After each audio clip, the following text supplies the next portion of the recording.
Então, bom dia a todos. Vamos dar início aos nossos trabalhos do dia de hoje. Saúdo a todos os presentes e anuncio, então, o painel Medicamentos e Tecnologia em Saúde, Comissão Nacional de Incorporação de Tecnologias no SUS, CONITEC, e Políticas de Medicamentos, com a presença das excelentíssimas senhoras Deise Regina Estrada Pantaroli e Eliete Maia Gonçalves Cimabuco.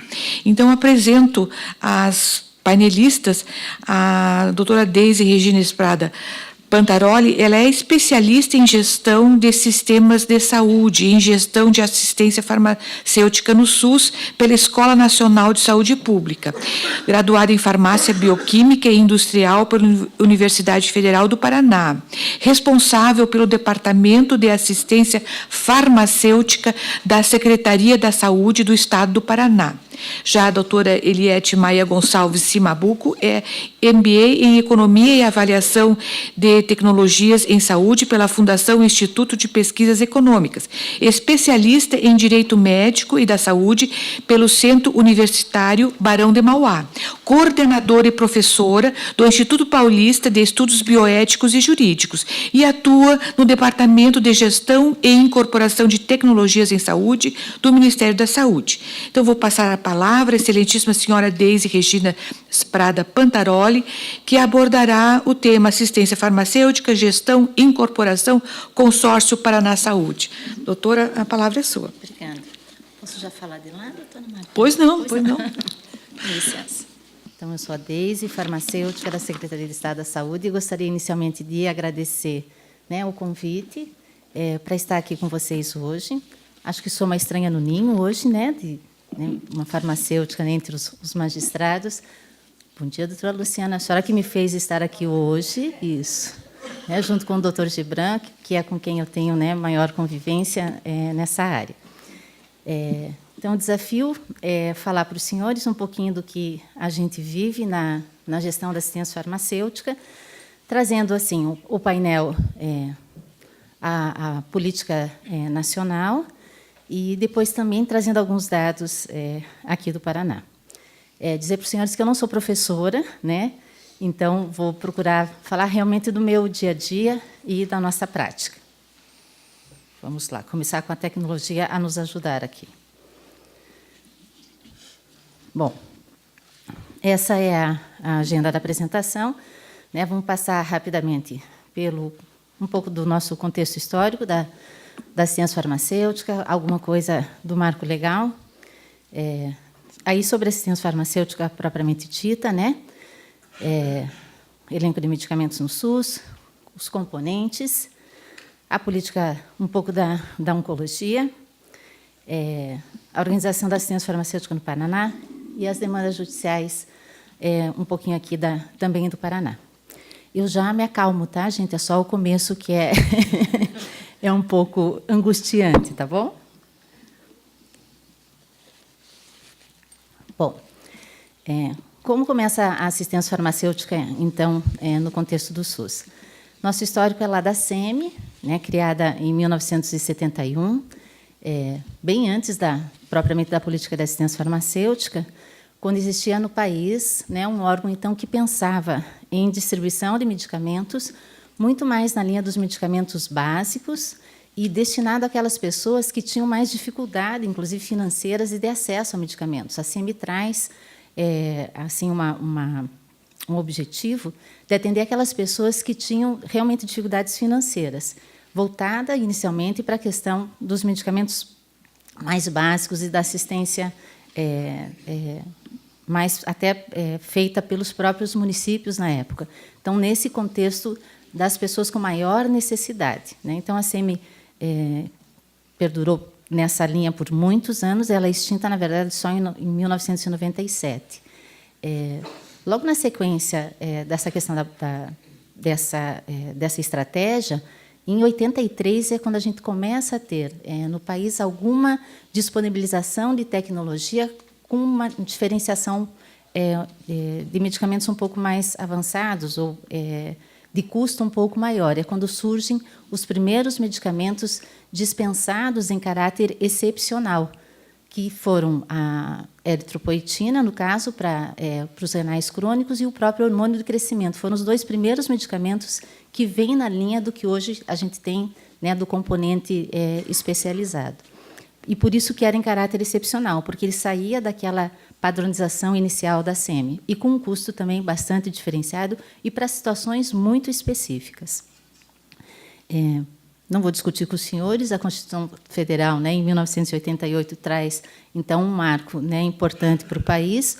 Logo na sequência, em 1990, a institucionalização do Sistema Único de Saúde, através da Lei Orgânica de Saúde, a 8080 e a 8142, que fazem o quê? Dão a amplitude desse atendimento, então, para todo e qualquer cidadão brasileiro. Então, a gente muda completamente essa característica de atendimento, né, de uma política que tinha um público, né, restrito, e passa a ter, então, a obrigatoriedade de atender, né, qualquer cidadão no país, dentro de que ele estivesse, desde que ele estivesse dentro da condição, né, de ser assistido pelo Sistema, né, Único de Saúde.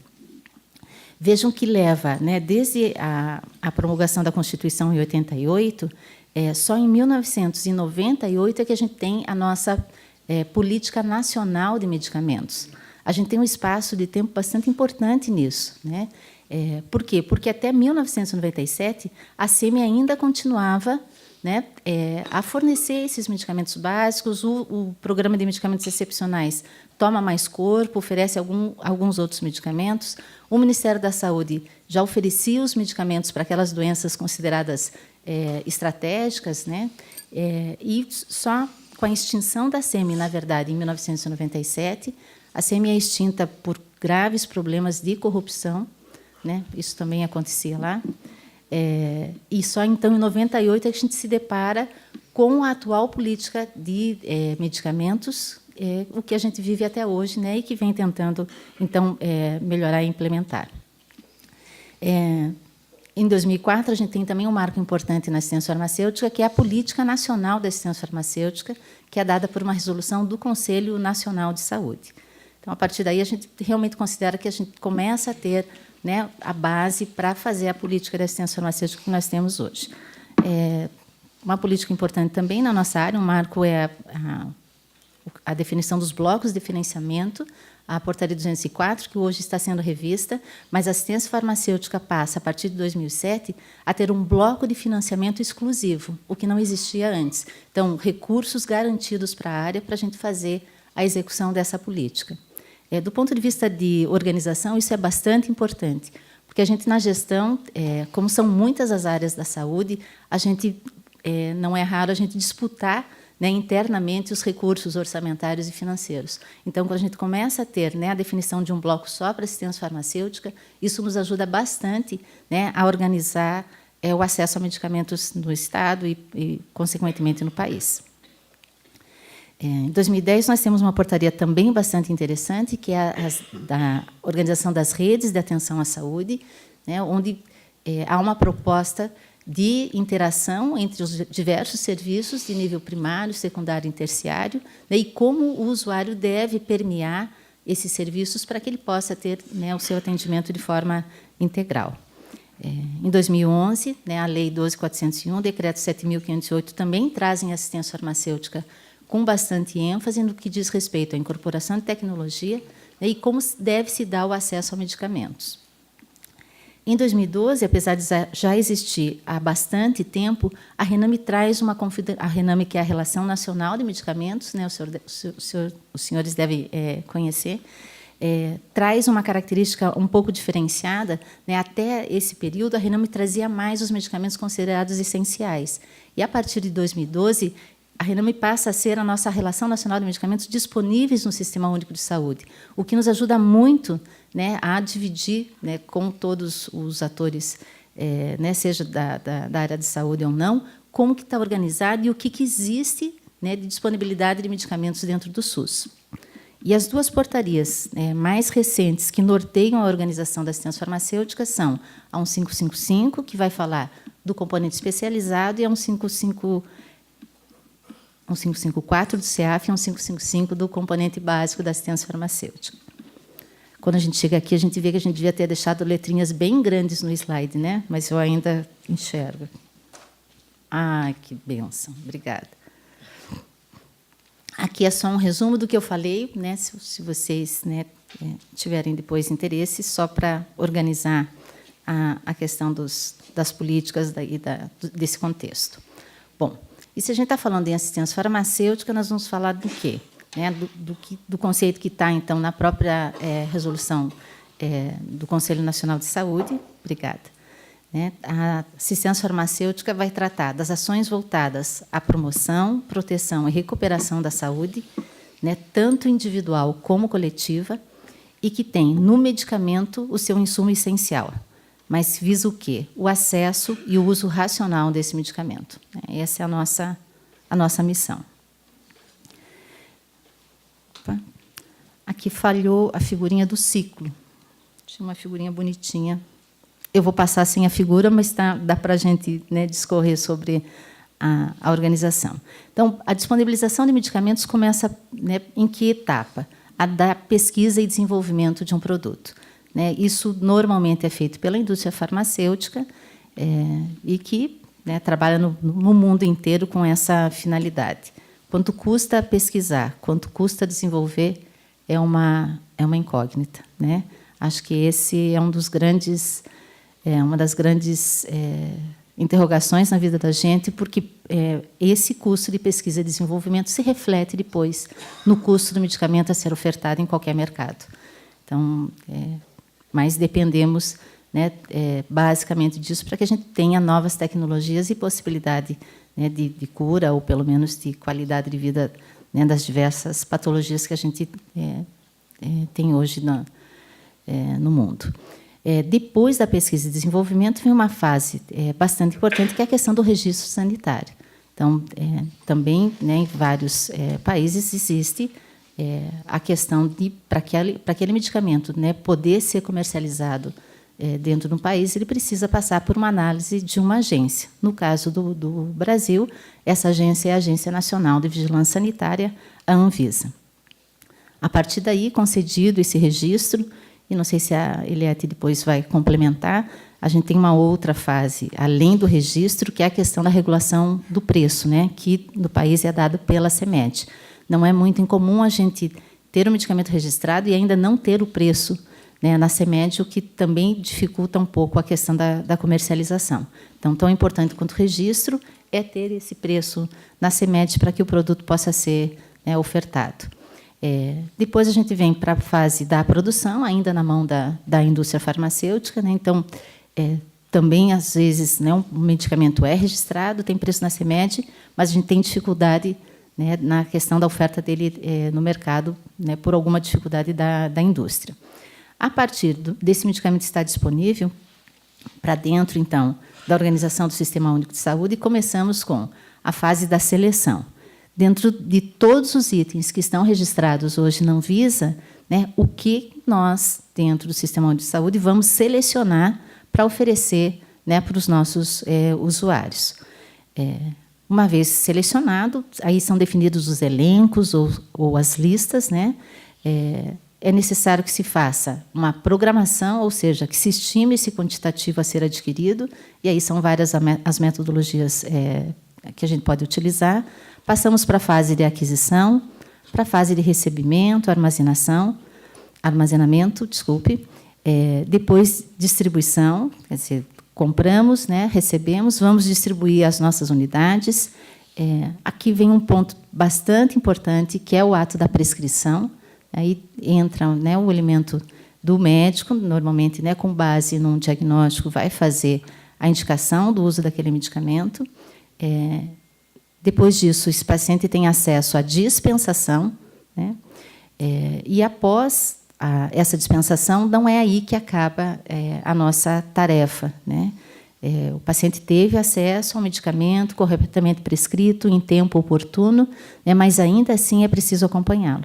É preciso saber se esse medicamento vai ter o efeito desejado, se não vai trazer, né, reações adversas, e isso a gente faz, né, através do cuidado farmacêutico, e com ações constantes de farmacovigilância. Então, qualquer alteração no comportamento, né, desse medicamento dentro desse contexto, deve ser comunicado. Daí a gente volta de novo, né, para a figura da Anvisa, que tem esse papel também de acompanhar como se comporta o medicamento, né, efetivamente quando ele está sendo utilizado. Uma coisa é medicamento na pesquisa, né, normalmente na pesquisa ele tem um grupo específico, está sendo acompanhado, e depois, né, que seria a fase 4 do medicamento, é o medicamento no mercado e é a vida como ela é, né, ao vivo e a cores, porque aí você tem um contexto de muitas patologias, indivíduos que podem responder de forma diferente, e aí que a gente tem que fazer realmente o acompanhamento.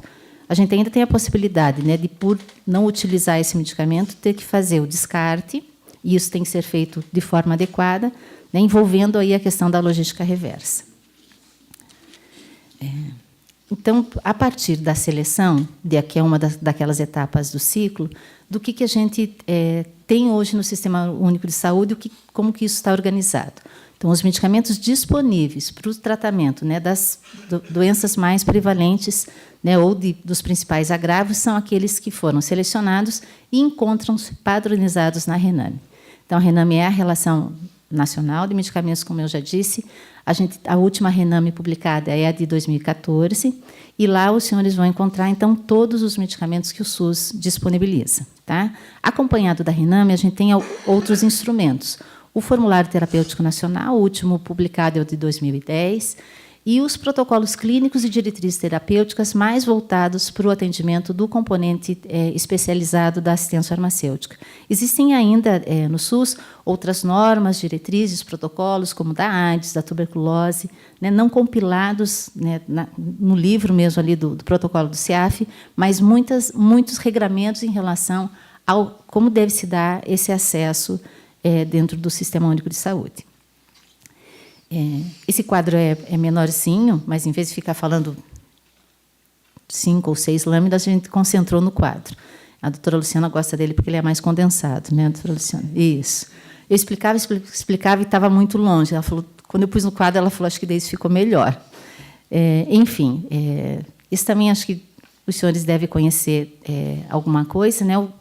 Dentro, então, da estruturação da organização da assistência farmacêutica, a gente trabalha hoje com 3 componentes, o básico, o estratégico e o especializado, com finalidades, né, e financiamento, gerenciamento e formas de acesso distintos. Então, o componente básico, nós vamos encontrar aqueles medicamentos e insumos destinados ao atendimento dos agravos e doenças na atenção primária em saúde, ou seja, normalmente aqueles que estão sob responsabilidade das secretarias municipais de saúde. Aqui a gente vai ter tratamento de hipertensão, de diabetes, né, entre muitas outras situações clínicas. Como que é o financiamento desse componente? A instância federal, ou seja, o Ministério da Saúde, né, aporta aos municípios R$ 5,10 por habitante por ano, o Estado minimamente 2,36 e o município também minimamente 2,36. Isso é por habitante, então é um per capita, um recurso que deve ser gerenciado pelos municípios para a aquisição dos medicamentos, né, desse componente. Além desse recurso que é financeiro, né, o Ministério da Saúde ainda adquire, dentro dessa lógica do componente básico, as insulinas humana NPH irregular, e ainda faz a aquisição dos insumos e dos medicamentos do programa da mulher, né, contraceptivos, né, e alguns outros insumos. Então, isso o Ministério é que compra, manda para os estados, e os estados distribuem para os seus municípios. Tá? Então, a gente tem uma carteira, um elenco, né, e com esses itens ainda adquiridos pela União. O local de acesso, normalmente, são as unidades básicas de saúde. Tá? Quando a gente vai para o componente estratégico, a gente está falando de medicamentos para tratamento de doenças de perfil endêmico, por exemplo, tuberculose, hanseníase, AIDS. E aqui o financiamento é exclusivamente federal. O Ministério da Saúde compra todo esse elenco, manda para os estados, e os estados também distribuem para os municípios. O local de acesso aqui, então, seria a unidade básica de saúde ou algumas unidades que são mais especializadas. No caso dos medicamentos os antirretrovirais para a AIDS, esses medicamentos estão disponíveis nas UDMs, que são unidades dispensadoras de medicamentos. Tá? Já o componente especializado da assistência farmacêutica, que é aquele que eu comecei a contar, que nasce lá em 83, né? Hoje é um componente que tem mais de 80 protocolos clínicos definidos, né? E a gente tem aqui, então, medicamentos para tratamento de doenças e agravos, né, menos prevalentes, né, e com alto impacto financeiro. Por exemplo, artrite reumatoide, Alzheimer, esclerose múltipla, hepatite B e C, e aí vão 80 protocolos. Aqui é onde a gente tem realmente concentrado um grupo de medicamentos um pouco diferenciado. As tecnologias, né, mais recentes, os biológicos, né, mas qual é a característica desse componente? A gente tem um protocolo clínico que vai dizer como que esse paciente, né, que exames ele tem que apresentar, qual é a história de evolução dessa doença, o que a gente espera com esse tratamento, que resultado a gente espera ter, e isso, então, nós precisamos acompanhar. Esse financiamento ele é um pouco complexo, porque dentro do componente especializado, existem os 3 entes também participando. Existe um grupo de medicamentos já elencados. Se você pegar o grupo 1 desse componente, são os medicamentos que o Ministério da Saúde financia, até subdividido. O grupo 1A, o Ministério compra, e o grupo 1B, o Estado compra, mas ele é financiado pelo Ministério. Existe um grupo 2, que é de medicamentos menos complexos, normalmente é aqueles que a gente já pode fazer processo licitatório, que está sob responsabilidade estadual. E o grupo 3 ele vai coincidir com os medicamentos lá da atenção básica. Então, porque vários desses protocolos trazem uma linha de tratamento que é um escalonamento de uso de drogas, né? Isso também é bastante racional. Eu começo a tratar um paciente, né, por exemplo, na esquizofrenia, e eu posso utilizar os medicamentos que estão disponíveis lá na atenção básica, né, um haloperidol. Esse paciente não responde, eu tenho alguma intercorrência, eu tenho uma segunda linha de drogas para utilizar, né, e uma terceira linha. Na artrite reumatoide, isso é bem declarado no protocolo. E é uma questão de economia só de dinheiro? Não. É uma questão que o paciente pode, sim, responder, né, em determinado estágio da doença a um medicamento, né, e ele precisar de uma outra alternativa logo na frente e ele ter uma possibilidade de utilizar um outro produto. Né, muitas vezes, em medicina, se você começar, né, com um produto já de ponta e se ele não tiver essa resposta, você queimou a última etapa. Então, os protocolos trazem essa linha de construção de realmente, né, dar esse escalonamento de uso por uma questão econômica também, né, mas também por uma questão de proteção e de resposta a esses tratamentos. Via de regra, esses medicamentos são gerenciados, né, principalmente do grupo 1 e 2, pelas secretarias estaduais. O gerenciamento que eu digo é o recebimento, a compra e até a dispensação aos pacientes. Normalmente, isso está a cargo das farmácias dos estados. Pelo menos na grande maioria dos estados, isso acontece. Já com possibilidade de acesso no município, mas o município aí só como um ente que vai ofertar esse medicamento para o paciente, não vai fazer a compra, né, e nem toda a logística anterior. Muito difícil? Não. Dá para entender. Tá bom. Por que isso é importante, né? Por que a gente volta nessa tecla?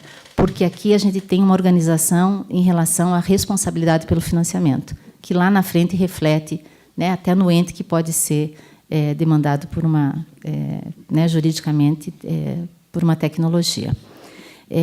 Diferente, então, de toda essa política que eu acabei de falar, da organização dos componentes, nós temos a Política Nacional de Oncologia. Nós não vamos encontrar, via de regra, os medicamentos oncológicos descritos na RENAME. Tá? Por quê? Porque a oncologia funciona, né, de forma distinta.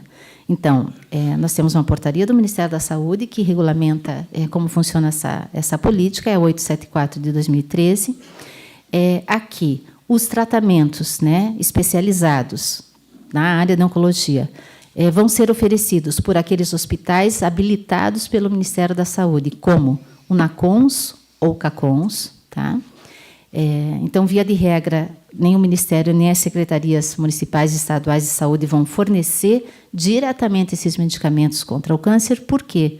Porque esses medicamentos vão estar incluídos nos procedimentos quimioterápicos que esse hospital, então, vai, né, realizar vai demonstrar para o Ministério da Saúde, quando ele registrar uma APAC, que é uma autorização de procedimento de alta complexidade, nesse caso é uma APAC ONCO, né? E o Ministério da Saúde vai ressarcir esse serviço por esse valor da APAC. Essa APAC, né, é o que está descrita lá na tabela SIGTAP como grupo 3, subgrupo 4, e ela vai trazer tratamento do câncer de próstata, estágio 1, e o valor é X mil reais. E esse valor contempla, então, o fornecimento do medicamento. Um paciente de oncologia deve ter acesso ao seu tratamento nos hospitais, né, nesses CACONs ou MONACONs, que ele faz, né, o seu tratamento. Eu sei que essa talvez seja uma das questões mais polêmicas hoje em relação à judicialização, mas, assim, existe uma política, né, existe um custeio, esse custeio é do Ministério da Saúde. Na minha opinião, o que a gente precisa é rever, né, em alguma parte, essa política. Não vou entrar em maiores detalhes, porque eu sei que vocês têm uma mesa só de oncologia, acho que amanhã, né, que eu acho que isso vai ser bem explorado. Mas essa é a regra da política. Então, você não vai encontrar o nome do medicamento do quimioterápico lá na RENAME. Né? Ele está embutido dentro desse procedimento, que é a PAC, e cada serviço estabelece o seu protocolo. O Ministério traz algumas diretrizes para tratamento de onco, né? Mas são poucas, existem, né, muito mais tipos de câncer do que as diretrizes hoje colocadas, porque realmente o serviço tem essa prerrogativa de estabelecer o seu protocolo e tratar seus pacientes, e com que droga, com que medicamento ele vai fazer isso. Mas existem exceções a essa regra, né? Eu acho que isso vem de pronto com o fenômeno da judicialização, que foi a incorporação de alguns medicamentos, né? E aqui a gente tem pelo menos 2 que foram muito judicializados, que foram imatinib e o trastuzumab, onde o Ministério resolve, então, comprar esse medicamento, tirar esse valor do medicamento da APAC, né, e distribuir para os estados. E os estados o que fazem? Não fornecem para os pacientes, fornecem para os CACONs e UNACONs que tratam seus pacientes com ele. Hoje, a regra desse fornecimento existe para 7 medicamentos, alguns deles, inclusive, não pela questão nem da prevalência de demanda judicial, não aconteceu isso, mas por dificuldade de produção de alguns laboratórios e pelo risco de ficar sem o produto. O Ministério puxou para ele essa incumbência, então, de comprar, abater esse valor, normalmente, da PAC e fazer essa distribuição. Na minha humilde opinião, talvez esse seja um caminho da gente ter um avanço na questão da onco, né? Porque, ao concentrar essa compra, o Ministério consegue, com certeza, um valor muito melhor do que cada CACON e UNACON individualmente no país. Então, isso traz para o sistema uma capacidade de compra muito, muito maior. Dizer para vocês, então, o que não está na RENAME, como que entra para o Sistema Único de Saúde hoje, né? Isso posto na 8080, alterada lá pela 2401, a incorporação de medicamentos se dá através da análise, né, da CONITEC. Na verdade, avaliação pela CONITEC e incorporação pelo Ministério da Saúde. A gente fala errado quando a gente fala a CONITEC incorpora, né? A CONITEC avalia e o Ministério da Saúde é que incorpora. Mas sobre isso a doutora Eliette vai falar com vocês bastante na sequência. Bom, dentro desse contexto, né, de milhões de portarias que não é fácil a gente achar e a gente aprender, como a gente se organiza, então, do ponto de vista mais prático. Eu vou trazer um pouco de como o Estado do Paraná está organizado, né, sabendo que isso também se reflete, principalmente aqui no Sul, né, em Santa Catarina e no Rio Grande do Sul, as lógicas não são muito distintas. Aqui no Estado, então, nós temos, dentro da Secretaria de Estado da Saúde, um departamento de assistência farmacêutica, nós temos um Centro de Medicamentos do Paraná, que é o responsável por toda a parte logística, né, de recebimento, aquisição e distribuição dos medicamentos. O Estado, na parte da saúde, é organizado em 22 regiões de saúde, e cada uma dessas regionais tem uma farmácia e um almoxarifado, isso eu estou falando só da estrutura estadual. o Estado ainda conta com hospitais e unidades próprias, que também têm farmácias e almoxarifados, né, e com finalidades bem distintas aí de atendimento. Já nas secretarias municipais, né, o Paraná tem 399 municípios, né, a gente encontra farmácias nas unidades básicas, farmácias nos prontos atendimentos, em centros de especialidades, em hospitais municipais. Os municípios normalmente também têm uma central de abastecimento farmacêutico, que seria um almoxarifado, né, para fazer essa logística. E nós temos também a atuação dos farmacêuticos nos NASFs, que são os Núcleos de Apoio à Saúde da Família. Então, com estruturas, né, variadas, que variam de acordo com o tamanho do município, mas no Paraná nós temos uma boa rede de assistência farmacêutica. Uma atuação muito forte do Conselho Regional de Farmácia faz com que praticamente todos os municípios paranaenses tenham farmacêuticos responsáveis técnicos por essas farmácias. E um elemento importante aqui no Estado é a formação do Consórcio Paraná Saúde, que eu vou explicar um pouquinho para vocês. Ele acaba, né, nos dando um suporte bastante importante na área da aquisição dos medicamentos do componente básico. Então, o consórcio é uma instituição jurídica de direito privado, sem fins lucrativos, né, constituído pelos municípios do Paraná, e tem o objetivo de adquirir os medicamentos do componente básico, reduzindo custos e otimizando os recursos. Desde que foi instituída aquela primeira pactuação de que o Ministério aportaria dinheiro, o Estado também e o município também, o que o Paraná fez? E essa pactuação vem em 98. O Paraná, a Secretaria de Saúde, enxergou que, se cada município fosse comprar individualmente aqueles medicamentos básicos, né, eles não teriam uma grande capacidade de compra.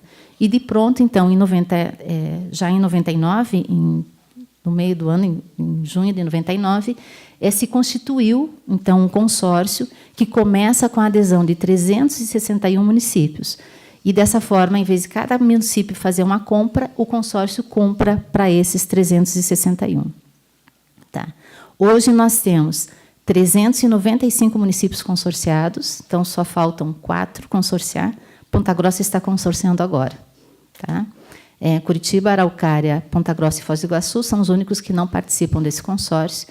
E o consórcio adquire 162 apresentações de medicamentos do componente básico. Tá?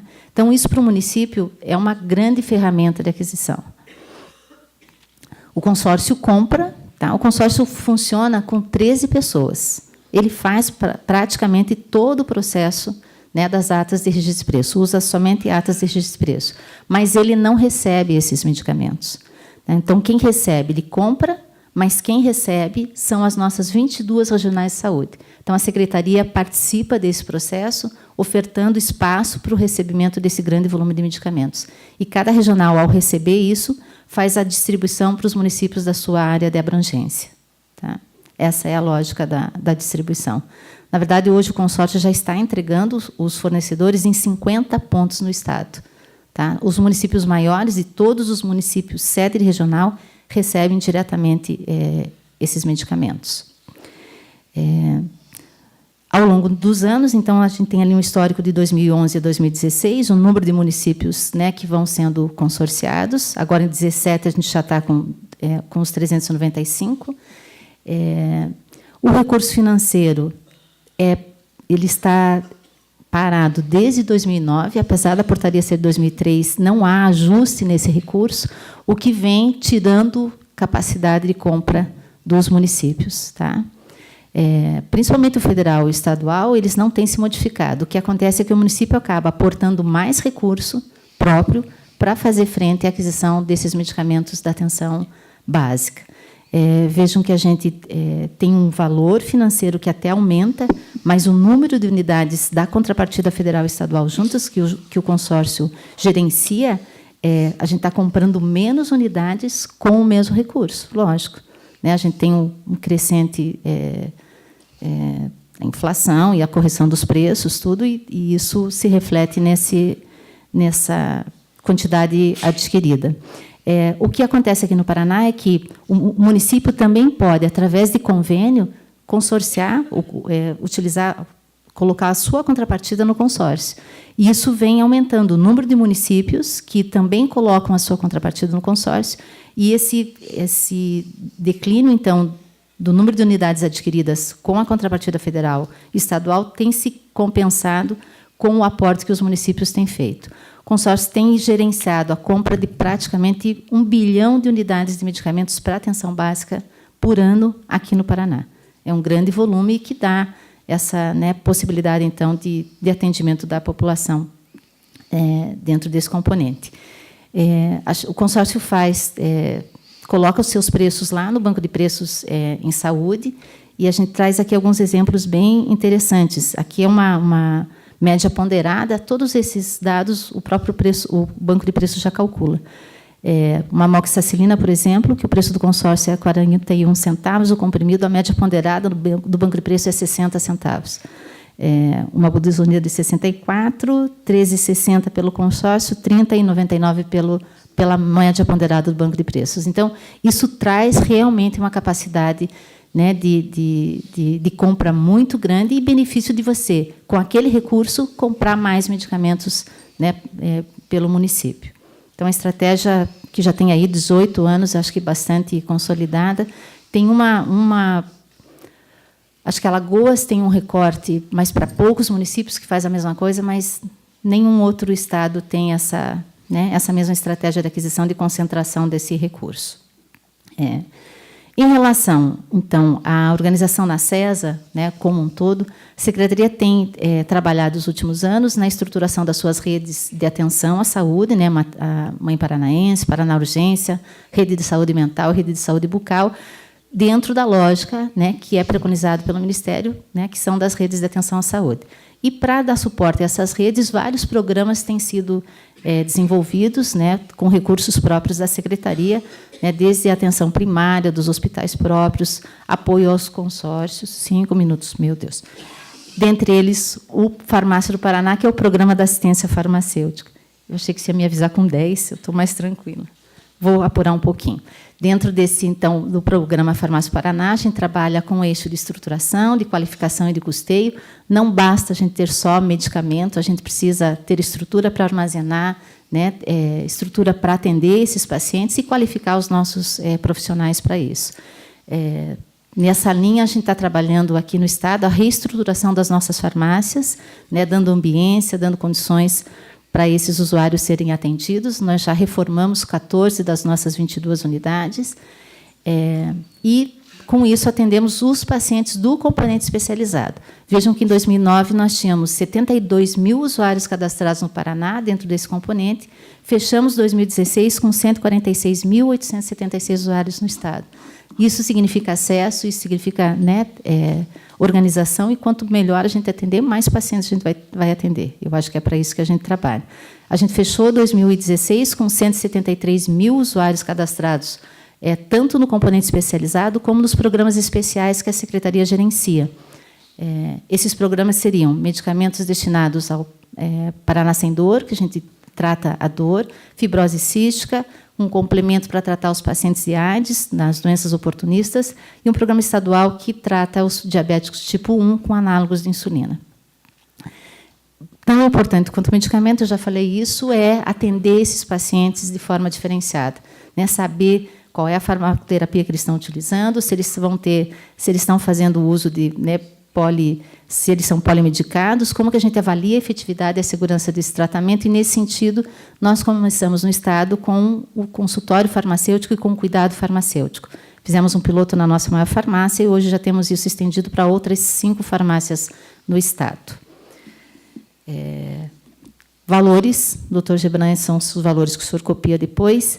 Em 2015, num total distribuído pelo CIMEPAR de 769 milhões, destaque para o componente especializado, que é o nosso carro-chefe, ali 341 milhões, né, e as demandas judiciais lá na faixa dos 123 milhões.